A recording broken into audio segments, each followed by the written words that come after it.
నేపాల్లో చాలా పెద్ద ప్రొటెస్ట్ అయ్యి ఆల్మోస్ట్ ఒక 20 మంది స్టూడెంట్స్ చనిపోయారు. ఇది మనకేం అవసరం అని చెప్పేసి అనుకోవద్దు. ఎందుకని చెప్పేసి అంటే అది మన నైబరింగ్ కంట్రీ, అక్కడ మన ఇండియన్స్ కూడా స్ట్రక్ అయి ఉన్నారు చాలా మంది. సో అసలు ఎందుకు అవుతుంది అనేది నేను మీకు క్లియర్గా ఎక్స్ప్లెయిన్ చేస్తా వినండి. నేపాల్లో అక్కడ ఉన్న స్టూడెంట్స్ కి ఎంప్లాయ్మెంట్ ఆపర్చునిటీస్ లేవు, వాళ్ళ ఎకనామీ బాగాలేదు, ఏం లేదు. దీనికి one of the main reason ఏంటంటే అక్కడ ఉన్న పొలిటికల్ లీడర్స్ చేసే కరప్షన్. తెలుసుగా ఇలా కరప్షన్ ఎట్లుంటుందో, మొత్తం వాళ్ళే కాదు వాళ్ళ ఖాందాన్ని మొత్తం బతికే అంత రేంజ్ లో లూట్ చేస్తారనమాట మొత్తం మన జనాల పైసలన్నీ.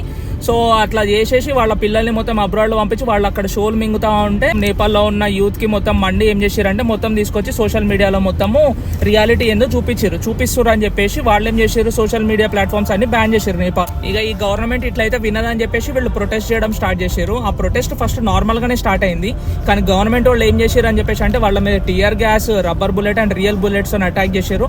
ఆల్మోస్ట్ 20 మెంబర్స్ చనిపోయారు మచ్చా. వీళ్ళు చాలా యంగ్స్టర్స్, అందులో స్కూల్ పోయే వాళ్ళు కూడా ఉన్నారు చాలా మంది. ఇది completely against human rights. And దీనికి వీళ్ళు గవర్నమెంటల్ కవర్ అప్ చేయడానికి సోషల్ మీడియా బ్యాన్ చేశారని ప్రొటెస్ట్లు చేస్తారు అని చెప్పి మొత్తం స్ప్రెడ్ చేశారు. కానీ యాక్చువల్ రీజన్ అయితే ఇది ఎవరికి చాలా మందికి తెలియకపోవచ్చు. సో మీరు షేర్ చేయండి మచ్చా. Urgent call for help from Nepal. Namaste everyone. We are the people of Nepal and we do not feel safe in our own country.